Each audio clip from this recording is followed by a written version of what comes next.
Shri Sri Radha Krishna Gopa Gopida Shama Kunda Radha Kudi Giri Govardhan Ki Jai. Shri Vrindavan Dham Ki Jai. Navadvip Dham Ki Jai. Ganga Jamuna Tulasi Bhakti Devi Ki Jai. Ananda Koti Vaishnava Vrinda Ki Jai. Samaveta Bhakti Vrinda Ki Jai. Go Premanandi. All glories to assemble devotees, all glories to assemble devotees, all glories to assemble devotees, all glories to Sri Guru and Sri Gauranga, all glories to Srila Prabhupada.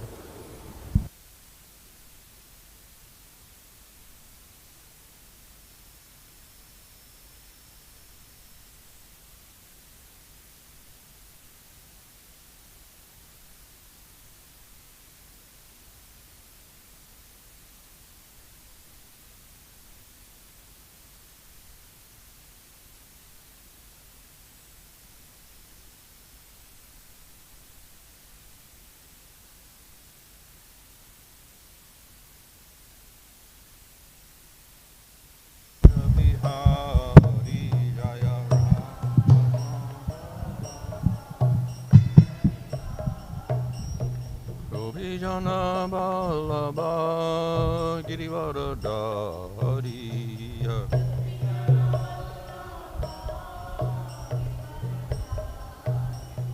Yasoda Nandana Braja Jana Ranjana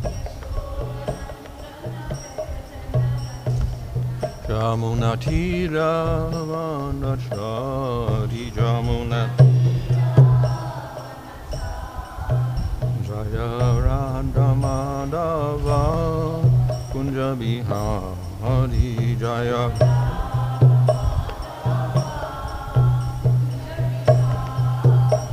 Hare Krishna Krishna Krishna Hare Hare Hare Rama Rama Rama Hare Hare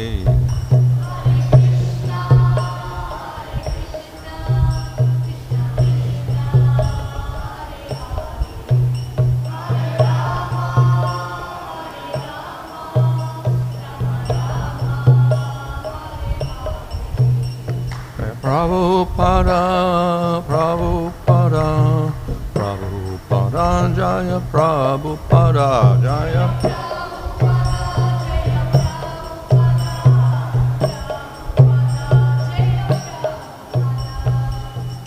Jaya Srimad Bhagavatam Rajagacharya Sadasi Swadesi Bhakti-vedanta songs of Prabhupada Ki Jai Amachara Haridas Thakur Ki Jai Premsgaho Sri Krishna Chaitanya Prabhu Nityananda Sri Advaita Gadadhar Shri Gaur Bhakta Vrinda Ki Jai Sri Sri Radha Krishna Gaur Gopika Shama Kunda Radha Kunda Giri Govardhan Ki Jai Shri Vrindavan Dham Ki Jai Navadvip Dham Ki Jai Gaung Jamuna Tulsi Bhakti Devi Ki Jai Ananda Koti Vaishnava Vrinda Ki Jai Samaveta Bhakti Vrinda Ki Jai Go Premanandi. All glories to assemble devotees, all glories to assemble devotees, all glories to assemble devotees, all glories to Sri Guru and Sri Gauranga, all glories to Srila Prabhupada. Om Namo Bhagavate Vasudevaya. Om Namo Bhagavate Vasudevaya. Om Namo Bhagavate Vasudevaya. Namo Om Vishnupadaya Krishna Prasthaya Bhutale Shrimate Bhaktivedanta Swami Niti Namane Namaste Saraswata Deve Gauravani Pracharane Nirvashesha Shunyavadi Paschacharya Shatarane Sri Krishna Chaitanya Prabhu Nityananda Sri Advaita Gadadhar Shivasri Gaurvaktarinda Hare Krishna Krishna Krishna Hare Hare Hare Rama Rama Rama Hare Hare.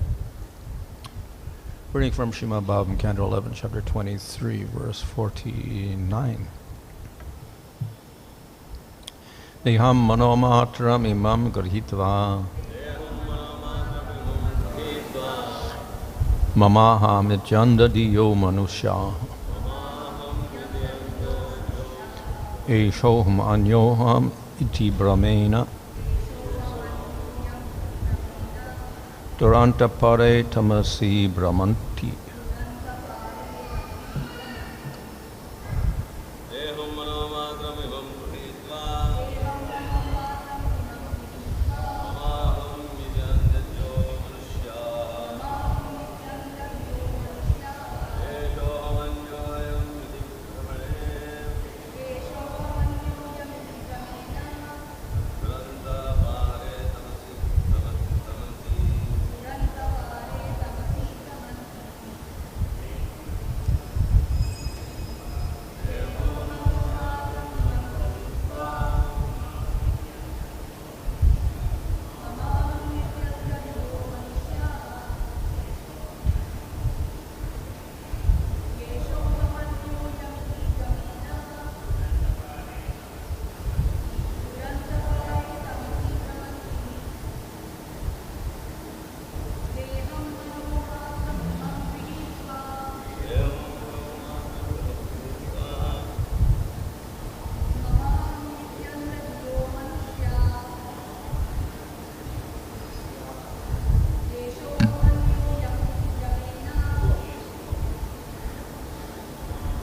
deham, material body, mano-mātram, coming simply from the mind, imam, this, gṛhītvā, having accepted, mama, mine, aham, I, iti, thus, blinded, dhiyaḥ, their intelligence, manuṣyāḥ, human beings, eṣaḥ, this, aham, I am, anyo, someone else, ayam, this is, iti, thus, bhrameṇa, by the illusion, duranta-pāre, unsurpassable, tamasi, within the darkness, bhramanti, they wander. Translation: persons who identify with this body, which is simply the product of the material mind, are blinded in their intelligence, thinking in terms of I and mine. Because of their illusion of this is I, but that is someone else, they wander in endless darkness. Text 50. If you say that these people are the cause of my happiness and distress, then where is the place of the soul in such a conception? This happiness and distress pertain not to the soul, but to the interactions of material bodies. If someone bites his tongue with his own teeth, at whom can he become angry in his suffering? Purport: although bodily pleasure and pain are felt by the soul, one must tolerate such duality, understanding it to be the creation of one's own material mind. If one accidentally bites his tongue or lip, he cannot become angry and pull out his own teeth. Similarly, all living beings are individual parts and parcels of God, and thus non-different from each other. All of them are meant to serve the Supreme Lord in spiritual equality. If the living beings give up their master's service and instead quarrel among themselves, they will be forced to suffer by the laws of nature. If the conditioned souls establish artificial relationships of affection based on the material body and have nothing to do with God, then time itself will destroy such relationships and they will be subjected to further suffering. But if the individual living entities understand each other to be of the same family, all having connection with the Supreme Lord, their mutual friendship will develop. Thus, one should not exhibit anger that will be harmful to oneself and others. Although the Bhrameṇa was receiving kind offerings of charity from some people and being harassed and beaten by others, he denied that these people were the ultimate cause of his happiness and distress. For he was fixed on the platform of self-realization beyond the material body and mind.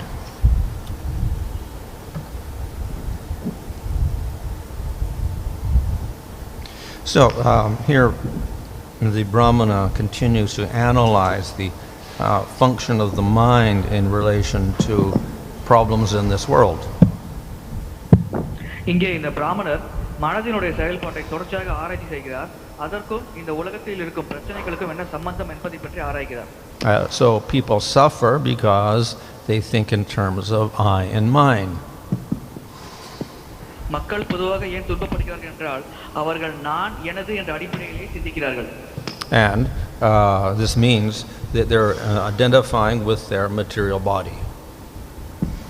இதன் பொருள் அவர்கள் தன்னை தங்கள் பௌதிக உடலோடு சேர்த்து அடையாளப்படுத்திக் கொள்வதே ஆகும். And consequently, because they're thinking in terms of bodily happiness and distress, they have to suffer further. இதன் விளைவாக அவர்கள் உடல் சார்ந்து மகிழ்ச்சி துக்கம் என்று தங்களை அடையாளப்படுத்திக் கொள்வதால் அவர்கள் இன்னும் அதிகமான துன்பத்திற்கு ஆட்படுத்தப்படுகிறார்கள். And why is that? Because whatever happiness they get for their body in terms of material objects will get destroyed. இதன் ஏன் நடக்கிறது என்றால் அவர்கள் இந்த உடல் சார்ந்து என்ன வகையான துன்பம் இன்பம் அனுபவித்தாலும் அது இறுதியில் அழிக்கப்படுகிறது. So the happiness and distress arise because of identification with that material body. இந்த மகிழ்ச்சி மற்றும் துக்கம் அவர்கள் தன்னை இந்த பௌதிக உடலோடு அடையாளப்படுத்திக் கொள்வதன் காரணமாகவே ஏற்படுகிறது. And because we identify with the body, the happiness of the body becomes our happiness. அவர்கள் உடலோடு அடையாளப்படுத்திக் கொள்ளும் காரணத்தினாலே அவர்கள் அனுபவிக்கும் மகிழ்ச்சி கூட துன்பமயமாகிறது. But it's actually a false identification. இது அவர்கள் தங்களை பொய்யாக அடையாளப்படுத்திக் கொள்வதாகும். So in this way, the word bhrameṇa is used. They make this big mistake. இங்கே bhrameṇa என்ற வார்த்தை உபயோகப்படுத்தப்பட்டுள்ளது. அதன் பொருள் பெரிய தவறை செய்கிறார்கள் என்பதாகும். And then they give an analogy here. It's like wandering in the darkness. இங்கே இருளில் உலவுகிறார்கள் போன்ற ஓமையானது கொடுக்கப்பட்டுள்ளது. Which means that they wander around in the dark and they don't see where the danger is. இதன் பொருள் மக்கள் பொதுவாக இருளில் உலவுகிறார்கள், அதனால் அவர்களுக்கு அபாயம் எங்கே இருக்கிறது என்பதை பற்றி தெரிவதில்லை. So this is not a comfortable position for the living entity. ஆகையால் இந்த நிலை ஜீவாத்மாவிற்கு மிகவும் நல்ல நிலை என்று கூற முடியாது. But the problem is that the living entity does not even understand that they are in illusion and they're wandering around in the dark. ஆனால் பிரச்சனை என்னவென்றால் இந்த உயிர்வாளி புரிந்து கொள்வதில்லை, அவர்கள் அறியாமையில் இருக்கிறார்கள், அவர்கள் இருளில் உலாவிக் கொண்டிருக்கிறார்கள் என்பதை பற்றி அவர்கள் புரிந்து கொள்வதில்லை.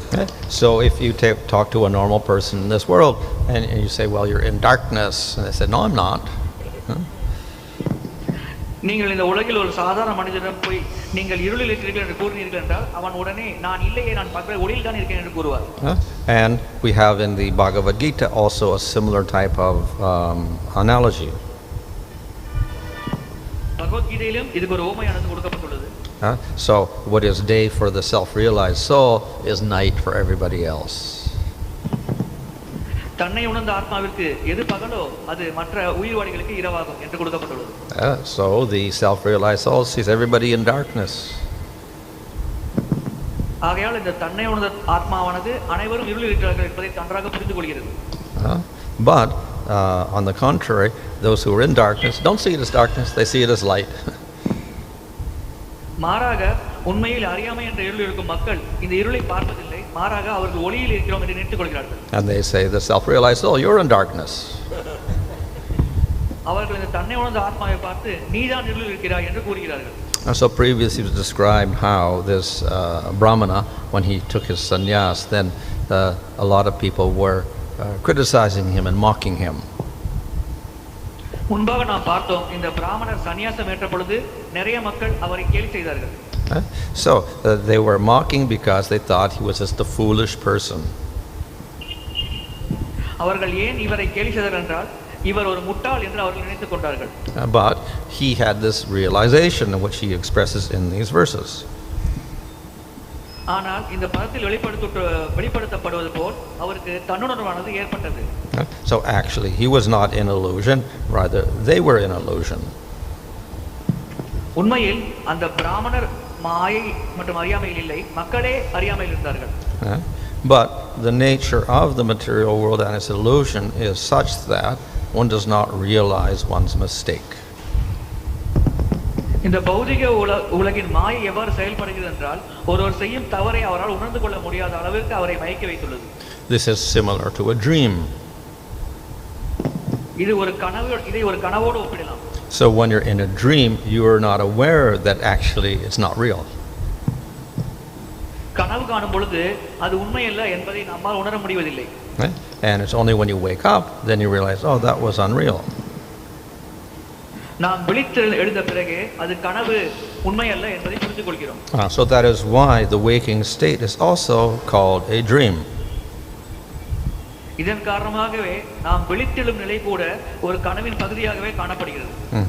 However, when we use this term, we should not think that this means that everything in this material world is illusory. ஆனால் இந்த வார்த்தையை நாம் பயன்படுத்தும் பொழுது இந்த ஜட உலகில் அனைத்துமே மாயை என்ற முடிவுக்கு நாம் வரக்கூடாது. Just as in a dream one has real experiences. உதாரணத்திற்கு கனவில் ஒரு பெரும் அனுபவமானது உண்மையாகும். So in the waking state we also have real experiences. விழித்தெழும் நிலையில் நாம் உண்மையான அனுபவத்தை பெறுகிறோம். Now, they may be mistaken because it's like a dream. இது கனவை போன்று தோன்றும் காரணத்தினால் இதை நாம் தவறாக புரிந்து கொள்ள வாய்ப்புள்ளது. Nevertheless, we're getting a real experience. இருப்பினும் நாம் பெறும் அனுபவமானது உண்மையாகும். And furthermore, though we see the objects in the wrong way, it does not mean the objects are illusory. நாம் பொருட்களை தவறான விதத்தில் பார்க்கும் காரணத்தினால் பொருட்கள் மாயையானது உண்மையல்ல என்று பொருள் அல்ல. So if we mistake a rope for a snake because it's dark out, that doesn't mean that the rope doesn't exist. உதாரணத்திற்கு இருட்டில் நாம் ஒரு கயிறை பாம்பு என்று தவறாக நினைத்துக் கொள்ளலாம். இதன் காரணமாக கயிறு என்பது இல்லை என்பது பொருளாகாது. So if we mistake the body for the actual self, that doesn't mean the body doesn't exist. It's just we're mistaking it for something else. நாம் உடலை உண்மையானது என்று நினைத்துக் கொண்டால் அதன் பொருள் உடல் அல்ல என்பதல்ல, நாம் தவறாக புரிந்து கொண்டோம் என்பதே பொருளாகும். So literally the word brahma, in the word bhrameṇa here, meaning illusion, it actually means a mistake. இங்கே bhrameṇa என்ற வார்த்தை ஏன் பயன்படுத்தப்பட்டுள்ளது என்றால் அது ஒரு தவறை சுட்டிக்காட்டுகிறது. So we think something is something else. நாம் ஒன்றை வேறொன்றாக நினைத்துக் கொள்வதே அந்த தவறாகும். So we think that the self is the body. That's a brahm. That's a mistake. நாம் இந்த உடல் தான் இந்த நான் என்று நினைத்துக் கொள்வதே பெரிய தவறாகும். Or to think that the happiness of the material world is eternal. That's a mistake. இந்த ஜட உலகில் நாம் அனுபவிக்கும் இன்பம் நித்தியமானது என்று நாம் நினைத்துக் கொண்டால் அதுவும் தவறாகும். So we are constantly making these mistakes in the material world. நாம் இந்த ஜட உலகில் இருக்கும் பொழுது இந்த தவறுகளை நித்தியமாக செய்து கொண்டே இருக்கிறோம். But that doesn't mean that the body does not exist, or the soul does not exist, or the experience does not exist. ஆனால் இதன் பொருள் ஆத்மா, உடல் அல்லது அனுபவம் உண்மையில் இருப்பதில்லை என்று அல்ல. So the goal of the scriptures is to get us out of this mistake.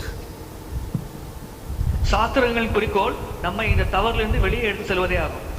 So of course we make many mistakes. நாம் பல தவறுகளை செய்கிறோம். But actually there's one mistake which is the cause of all other mistakes. ஆனால் ஒரே ஒரு தவறுதான் மற்ற அனைத்து தவறுகளுக்கும் காரணமாக அமைகிறது. So the first mistake is we call avidya, ignorance. நம்முடைய முதல் தவறு அவித்யா அல்லது அறியாமையாகும். For the impersonalist or the jnani, that ignorance means that we do not recognize atma. ஒரு ஞானி அல்லது அருவவாதிக்கு அந்த தவறு என்னவென்றால் ஆத்மாவை நாம் சரியாக புரிந்து கொள்ளாதது என்பதே ஆகும். And consequently we identify with the material body. இதன் விளைவாக நாம் நம்மை ஜட உடலோடு அடையாளப்படுத்திக் கொள்கிறோம். For the devotee, the ignorance is we don't recognize Krishna. ஒரு பக்தருக்கு அந்த தவறு என்னவென்றால் நாம் பகவான் கிருஷ்ணரை அங்கீகாரம் செய்யாமல் இருப்பதே ஆகும். And again, because we don't recognize Krishna, we think in terms of a material body for ourselves. நாம் பகவான் கிருஷ்ணரை அங்கீகாரம் செய்யாத காரணத்தினால் நாம் நம்முடைய ஜட உடலோடு அடையாளப்படுத்திக் கொள்கிறோம். So in either case, the cause is ignorance, and this leads to identification with the body, and then from that we get attraction to material objects. இரண்டிலுமே அறியாமையே மூல காரணமாக அமைகிறது. அதன் விளைவாக நாம் நம்மை ஜட உடலோடு அடையாளப்படுத்திக் கொள்கிறோம். அதன் மூலமாக நாம் இன்பத் துன்பங்களை அனுபவிக்கிறோம். Then we do activities to get happiness for the material body. நாம் செயல்களை செய்யும் பொழுது நமது ஜட உடலுக்கு மகிழ்ச்சியானது கிடைக்கிறது. So this is the illusion. இது ஒரு மாயையாகும். As a result of activities, we get karma. செயல்களின் பலனாக நமக்கு கர்ம வினையானது ஏற்படுகிறது. And what does karma do? It gives us suffering or happiness. அந்த கர்ம வினையானது நமக்கு இன்பம் மற்றும் துன்பத்தை வழங்குகிறது. So in this way we go from body to body, experience happiness and distress, and also trying to get happiness and distress, and we just create more karma for ourselves. இதன் காரணமாக நாம் ஒரு உடலிலிருந்து அடுத்த உடலுக்கு பயணித்துக் கொண்டே இருக்கிறோம். அதில் நாம் தொடர்ச்சியாக இன்ப துன்பங்களை அனுபவித்துக் கொண்டிருக்கிறோம். நம் செயல்களே நம்முடைய வருங்கால இன்ப துன்பத்திற்கு அடித்தளமாக அமைகிறது. So all of that illusion is because of that initial ignorance. இந்த மொத்த அறியாமை மற்றும் மாயைக்கு காரணம் முதலில் நாம் இருந்த அறியாமையாகும். So, what is the solution? இதற்கு உண்டான தீர்வு தான் என்ன? So, the opposite of ignorance is knowledge. அறியாமுடைய எதிர்ப்பதம் ஞானமாகும். So, therefore, the Jnani says the process is Jnana Yoga. இதன் காரணமாக ஞானிகள் ஞான யோகத்தை கடைபிடிக்குமாறு அறிவுறுத்துகிறார்கள். So, of course, the Vaishnavas will also say, yes, knowledge. வைஷ்ணவர்கள் ஞானத்தை ஏற்றுக்கொள்கிறார்கள். But it's a different type of knowledge. ஆனால் வைஷ்ணவர்கள் வேறு விதமான ஞானத்தை ஏற்கிறார்கள். The knowledge of the Jnani is to know Vedanta. ஒரு ஞானியின் ஞானமானது வேதாந்தத்தை அறிவதே ஆகும். And the knowledge of the devotee is to know Bhagavatam. ஒரு பக்தரின் ஞானமானது பாகவதத்தை கற்பதே ஆகும். Both systems will produce the result. இரண்டு வழிமுறைகளுமே பலன்களை நமக்கு வழங்கும். We will get rid of the ignorance. நம்மால் அறியாமையிலிருந்து வெளியேற முடியும். But Bhagavatam gives us more knowledge. ஆனால் பாகவதம் நமக்கு அதிகமான ஞானத்தை வழங்குகிறது. So, the jnana of the jnani will get rid of the identification with the material body. ஒரு ஞானியிடம் இருக்கும் ஞானமானது அவரை இந்த ஜட உடலிலிருந்து வெளியேறுவதற்கு உதவுகிறது. But it does not give realization of Supreme Lord. ஆனால் அந்த ஞானத்தால் பரமபுருஷ பகவானை பற்றிய உணர்வை அந்த ஞானிக்கு வழங்க முடியாது. So, the process of bhakti will give rise to realization of Supreme Lord. பக்தி மார்க்கமானது பரமபுருஷ பகவானை உணர்வதற்கு வழிவகுக்கிறது. And this automatically gives us knowledge that we're not the material body. நான் இந்த உடல்ல ஆத்மா என்ற ஞானத்தை பக்தி மார்க்கம் இயல்பாகவே நமக்கு வழங்குகிறது. So, the process of bhakti gives more complete knowledge. ஆகையால் இந்த பக்தி மார்க்கமானது நமக்கு பூர்ணமான ஞானத்தை வழங்குகிறது. So, jnana gives enough knowledge so we get liberation from material world. ஞான மார்க்கத்தின் மூலம் நமக்கு கிடைக்கும் ஞானமானது நமக்கு முக்தியை வழங்குகிறது. And the knowledge of bhakti will give us not only liberation from material world, but will give us prema. ஆனால் பக்தியின் மூலம் நமக்கு கிடைக்கும் ஞானமானது நமக்கு முக்தியை மட்டும் வழங்குவதில்லை, பிரேமையையும் சேர்த்தே வழங்குகிறது. So an intelligent person will understand that it is preferable to choose that process which will give us more complete goal. ஒரு அறிவுள்ள நபர் எந்த வழிமுறை நமக்கு பூர்ணமான இலக்கை அடைய உதவுகிறதோ அதையே தேர்ந்தெடுப்பார். And of course, this is the process recommended in the Bhagavatam, the process of bhakti yoga. இந்த பக்தி யோக வழிமுறையை பாகவதமும் நமக்கு பரிந்துரை செய்கிறது. So though the process of jnana is celebrated as the process to get rid of illusion, ultimately the most effective way of getting rid of the illusion is through process of bhakti yoga. ஞான மார்க்கத்தின் மூலம் நாம் மாயையிலிருந்து விடுபட்டு விடலாம் என்று நாம் நினைத்தால் கூட பூர்ணமான வழிமுறை பக்தி யோக வழிமுறையாகும். So though this sannyasi, he has a lot of discussion here about the mind and the problems with the mind and how to get rid of it, though it appears to be more like jnana, ultimately at the end we see that he recommends the process of bhakti. இங்கே இந்த சன்னியாசி மனதின் மூலம் ஏற்படும் பிரச்சனைகள் அதிலிருந்து எவ்வாறு வெளியேறுவது என்பதை பற்றி விளக்குவது ஞான மார்க்கத்தை கடைபிடிப்பது போல் நமக்கு தோன்றினாலும் இறுதியில் இந்த சன்னியாசி பக்தி மார்க்கத்தை நமக்கு பரிந்துரை செய்கிறார். Okay, Hare Krishna.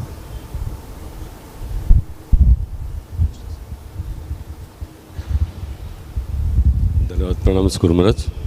Guru Maharaj, how do we understand that Vedanta and Srimad Bhagavatam are different? Because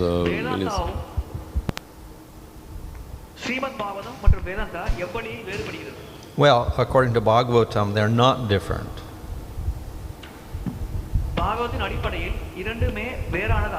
So in the first verse of Bhagavatam, there is a little quotation of the Brahma Sutras.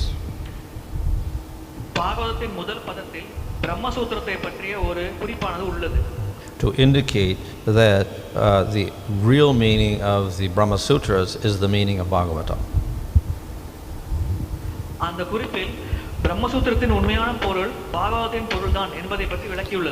So therefore we take the Brahma Sutras as a text explaining bhakti. ஆகையால் தான் நாம் பிரம்மசூத்திரத்தை பக்தியை பற்றி விளக்கும் ஒரு வழிமுறையாக ஏற்கிறோம்.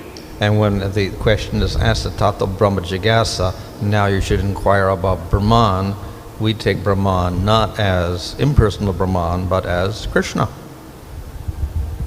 ஆகையால் தான் பிரம்மனை பற்றி பாகவத்தில் கூறும் பொழுது நாம் அரு பிரம்மனை குறிக்கவில்லை, மாறாக பகவான் கிருஷ்ணரே நாம் பிரம்மன் என்று கூறுகிறோம்.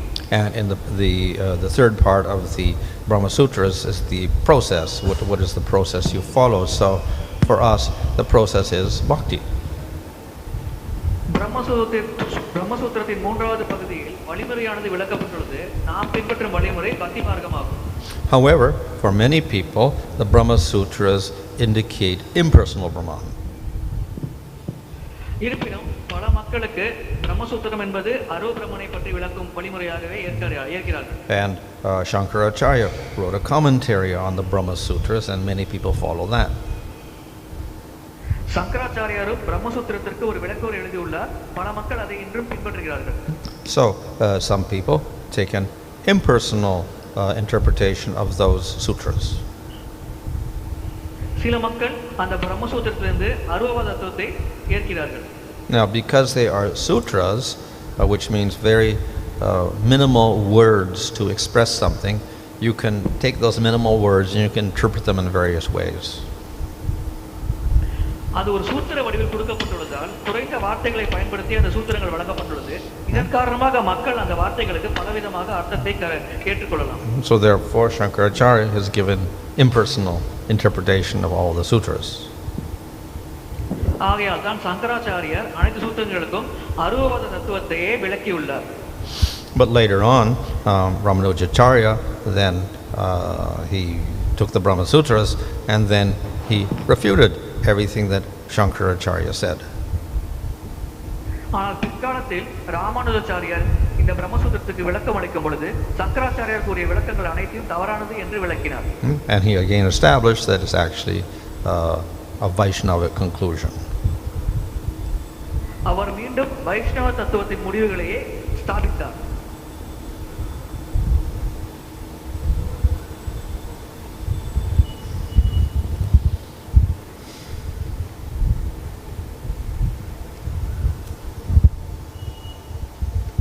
Hare Krishna Maharaj. Mind is material and unconscious, so it cannot feel misery and happiness. And even the soul also cannot feel the misery and happiness. So where exactly one experiences this, Maharaj? This misery and happiness? மனம் பௌதிகமானது என்ற காரணத்தினால் அதனால் இன்ப துன்பத்தை அனுபவிக்க முடியாது. ஆத்மாவும் இன்ப துன்பத்தை அனுபவிக்க முடியாது. ஆகையால் ஒரு உயிர்வாளி எங்கிருந்து இன்ப துன்ப அனுபவங்களை பெறுகிறார்? Well, as explained in the first line of the purport, bodily pleasure and pain are felt by the soul. So the Atma is the experiencer. இந்த பதத்தின் முதல் வரியில் விளக்கப்பட்டுள்ளது போல் உடலின் மூலம் ஏற்படும் இன்ப துன்பத்தை ஆத்மா உணர்கிறது. ஆகையால் உணர்வு என்பது ஆத்மாவில் இருக்கிறது. But because of our ignorance and ahankara, etc., then we identify it with the material body. ஆனால் நம்மிடம் இருக்கும் அறியாமை மற்றும் அகங்காரத்தின் காரணத்தினால் இதை நாம் பௌதிக உடலோடு அடையாளப்படுத்திக் கொள்கிறோம். Online questions, please. Thank you, Maharaj. We have a question from Medhavani Sakhi Mataji. That is, we have given this example of the illusion created by the rope. So her question is, even in the process of devotional service, we have received right knowledge, recognize Krishna as Lord. Even then, we do so many mistakes while performing devotional service. So what is the reason? Even? கயிறை பாம்பு என்ற தவறாக நினைக்கும் உதாரணத்தை நீங்கள் விளக்கினீர்கள். பக்தி சேவையில் கூட நமக்கு சரியான ஞானம் கிடைத்த பொழுது நாம் பகவான் கிருஷ்ணரை ஏற்றாலும் கூட நம்மால் பல தவறுகள் செய்யாமல் இருக்க முடிவதில்லை. பக்தி சேவையில் நாம் பல தவறுகளை செய்கிறோம். இதன் காரணம் என்ன என்று தயவு செய்து விளக்குங்கள்.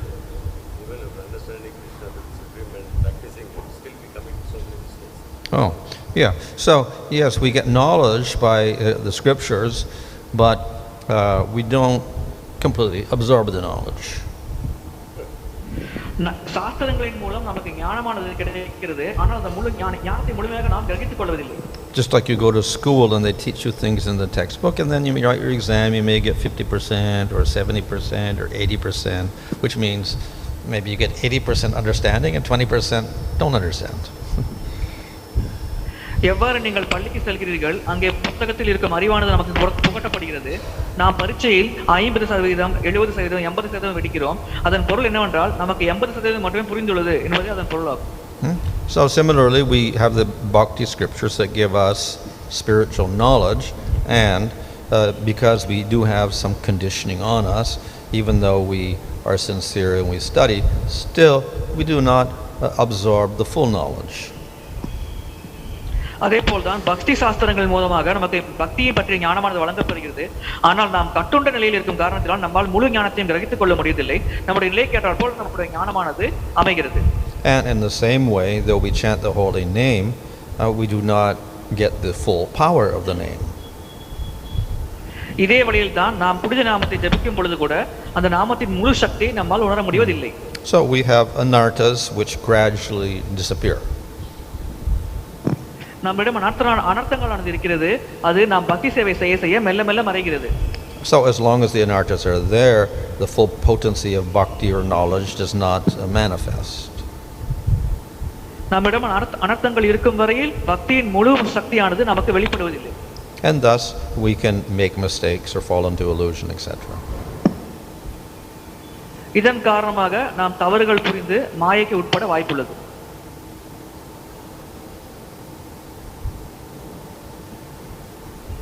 Thank you, Maharaj. There's a question from Uttamadamayanti Mataji, that you mentioned that Jnani's goal is Vedanta, whereas the goal of the devotee is Krishna. But we understand from Bhagavad Gita that the final result of Vedanta is Lord Krishna. So how to understand this? Maharaj, நீங்கள் ஞானியின் இலக்கு வேதாந்தம் என்று கூறினீர்கள். ஒரு பக்தரின் இலக்கு பகவான் கிருஷ்ணரே ஆகும். நாம் பகவத்கீதையிலிருந்து புரிந்து கொள்கிறோம் வேதாந்தத்தின் இறுதியான இலக்கு பகவான் கிருஷ்ணரே. இதை நாம் எவ்வாறு சரியாக புரிந்து கொள்வது? Well, if the Jnani studies devotional commentary, it's not a problem. If he studies Baladevidibhusan's or Ramanuja's commentary on Vedanta, no, then it's not a problem. But generally the impersonalists will study Shankar's commentary or the commentaries of his followers. ஞானிகள் பக்தர்களின் விளக்க உரைகளை படித்தால் அதில் எந்த பிரச்சனையும் இல்லை. ஆனால் பொதுவாக ஞான மார்க்கத்தில் இருப்பவர்கள் சங்கராச்சாரியின் விளக்க உரையை படிக்கிறார்கள். இதனால் தான் பிரச்சனையானது ஏற்படுகிறது. And thus the goal of their sadhana is impersonal Brahman. இதன் விளைவாக அவர்கள் சாதனையின் இலக்கு அரு பிரம்மனாக ஆகிறது. Of course, if we take the sutras of the Brahma Sutras, then we analyze carefully, then we will see that actually the conclusion is not impersonal, it is personal. பிரம்மசூத்திரத்தின் சூத்திரங்களை எடுத்து நாம் சரி கவனமான முறையில் ஆராய்ச்சி செய்தால் அதனுடைய இறுதி இலக்கு அரு பிரம்மன் அல்ல, உருவமுடைய கடவுளே என்பதை நம்மால் சரியாக புரிந்து கொள்ள முடியும். So therefore, it is not the fault of Brahma Sutras, but it is the impersonal interpretation of Brahma Sutras that gives this result. ஆகையால் பிரம்மசூத்திரத்தில் எந்த தவறும் இல்லை. அதை தவறாக விளக்குபவர்களே அதை அரு பிரம்மன் மூலமாக தவறாக விளக்கத்தை உலகத்திற்கு தருகிறார்கள். Thank you, Maharaj. There's a question from Subhashini Kaveri Mataji. Raghavendra Prabhu, it is in Tamil. Okay, I'll translate Prabhu. Maharaj, the question is, if a person is doing devotional service, what is the reason for that? Either it is satsanga or Guru's mercy or accepting prasada. All these things will, or there is some other activities in previous birth, which is the reason for devotional service. So the ultimate reason for doing bhakti is we have faith. பக்தியை செய்வதற்கான பிரதானமான காரணம் நம்மிடம் உள்ள நம்பிக்கையாகும். If we don't have faith, we will not follow that process. நம்மிடம் நம்பிக்கை இல்லாத பட்சத்தில் நாம் அந்த வழிமுறையை கடைபிடிக்க மாட்டோம். And the cause of that faith is accidental bhakti. அந்த நம்பிக்கையின் காரணம் நாம் எதேச்சையாக செய்யும் பக்தியே ஆகும். But that accidental bhakti will only take place if there are devotees doing some bhakti in this material world. ஆனால் அந்த எதேச்சையான பக்தி இந்த உலகத்தில் பக்தர்கள் பக்தி செய்யும் காரணத்தினால் மட்டுமே ஏற்படுகிறது. So the faith depends on the mercy of devotees. ஆகையால் நம்பிக்கை என்பது பக்தர்களின் கருணையை பொறுத்தே அமைகிறது. But once we get the faith, then unless we get good knowledge of bhakti scriptures through devotees, then we will not practice. நமக்கு நம்பிக்கையானது ஏற்பட்டாலும் நமக்கு பக்தி சாஸ்திரங்களின் மூலமாக ஞானம் கிடைக்காத பட்சத்தில் நாம் பயிற்சி செய்ய மாட்டோம். And so therefore sadhu sangha and instructions from devotees is also necessary. ஆகையால் சாது சங்கம் மற்றும் பக்தர்களிடமிருந்து உபதேசங்கள் ஆகியவையும் நமக்கு தேவைப்படுகிறது. Thank you, Mother. There's one last question from Subahu Madan Mohan Prabhu. So how to understand that when we take birth and come to contact with the material world, we are in ignorance? நாம் பிறவி எடுத்து இந்த ஜட உலகோடு தொடர்பில் வரும் பொழுது நாம் அறியாமையில் இருக்கிறோம் என்பதை எவ்வாறு புரிந்து கொள்வது? How to understand that we are in ignorance when we take birth in the material world? Oh, well, some devotees are not in ignorance. Those like Sukadev Goswami or some, they're not in ignorance when they take birth. சில பக்தர்கள் பிறவி எடுக்கும் பொழுதே அறியாமையிலிருந்து விடுபட்டுள்ளார்கள். உதாரணத்திற்கு சுகதேவ கோஸ்வாமி பிறவியிலிருந்தே ஞானி ஆவார். But most of the people that take birth are in ignorance. ஆனால் பலர் பிறவி எடுக்கும் பொழுது அறியாமையில் தான் இருக்கிறார்கள். If they were already realized and liberated from the material world, they would not take birth. அவர்களுக்கு ஏற்கனவே ஞானமானது கிடைக்கப்பட்டு முக்தி அடைந்திருந்தால் அவர்கள் இந்த ஜட உலகில் பிறவி எடுக்க வேண்டிய அவசியமே இல்லை. So the only persons who do take birth who are realized are those who by the will of the Lord, arrangement of the Lord, take birth to do some preaching activities. தன்னை உணர்ந்த ஆத்மாக்கள் இந்த உலகில் தோன்றுவதற்கான காரணம் பரமபுருஷ பகவானின் இச்சையே ஆகும். அவர் இச்சை காரணமாக அவர்கள் பிரச்சாரம் செய்வதற்காக இந்த உலகில் அவதரிக்கிறார்கள். But that is rare. ஆனால் அது ஒரு மிகவும் அரிதான சம்பவமாகும்.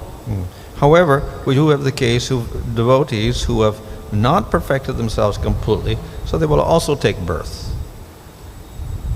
ஆனால் பக்தர்களில் சிலர் முழுமையாக பக்குவ நிலை அடையாத காரணத்தினால் அவர்களும் இந்த உலகத்தில் பிறவி எடுக்க வேண்டியுள்ளது. But we can also not say that they're in ignorance.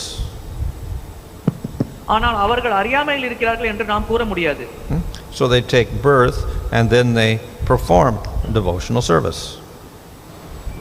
அது போன்ற பக்தர்கள் பிறவி எடுத்து பக்தி சேவையை தொடர்ச்சியாக செய்கிறார்கள். And by utilizing that particular birth with a particular body, then they can perfect their devotional service.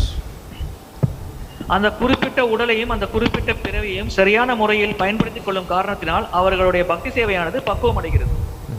However, those people who are not so fortunate to have a background of devotional service, they are stuck in the material bodies by karma. ஆனால் இந்த பக்தி சேவை கிடைக்கும் நல்லதிஷ்டம் பெறாத மக்கள் தங்கள் கர்மவினை காரணமாக ஜட உடல்களில் மாட்டிக்கொள்கிறார்கள். And the origin of karma ultimately is ignorance. இந்த கர்மத்தின் மூலம் அறியாமையே ஆகும். How to understand that? Well, unless you get Socrates from accidental bhakti and get the mercy of devotees, it's very difficult to understand you are in ignorance. இதை எவ்வாறு புரிந்து கொள்வது என்றால் நமக்கு பக்தியின் மூலம் சுக்ருதி கிடைக்கும் வரை அல்லது பக்தர்களின் கருணை கிடைக்கும் வரை இதை புரிந்து கொள்வது மிகவும் கடினமாகும். So when you're in the dream, it's difficult to understand I'm dreaming. நாம் கனவில் இருக்கும் பொழுது நாம் கனவு காண்கிறோம் என்பதை புரிந்து கொள்வது மிகவும் கடினமான செயலாகும். Of course, there's a theory also now that the whole material world and our consciousness here, actually it's also just like a virtual reality. So it's also a dream. It's similar to what we say. It's a scientific theory. தற்சமயத்தில் ஒரு கூட்டம் உள்ளது. அறிவியல் பூர்வமாக நாம் இந்த உலகில் வாழ்வது நாம் செய்யும் செயல்கள் அனைத்துமே ஒரு கனவு போன்றது என்ற ஒரு நம்பிக்கையும் தற்காலத்தில் உள்ளது. And it's very difficult to get out of that illusion. இந்த மாயையிலிருந்து வெளியேறுவது மிகவும் கடினமான செயலாகும். So, of course, there are devotees there, scripture is there, Lord comes as avatar, he uses various means to wake up the people in ignorance. ஆகையால் பக்தர்களின் கருணை இருக்கிறது, சாஸ்திரங்கள் இருக்கிறது, பகவான் கிருஷ்ணர் பல அவதாரங்களாக இங்கு தோன்றி மக்களை இந்த அறியாமையிலிருந்து வெளியேற்ற பல வழிகளில் அருள் புரிகிறார்.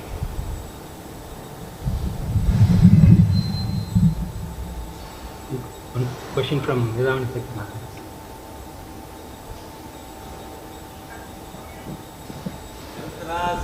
Bhagavatam ki, Swami Maharaj ki jai. Prabhupada ki jai. Jai Guru Brahman.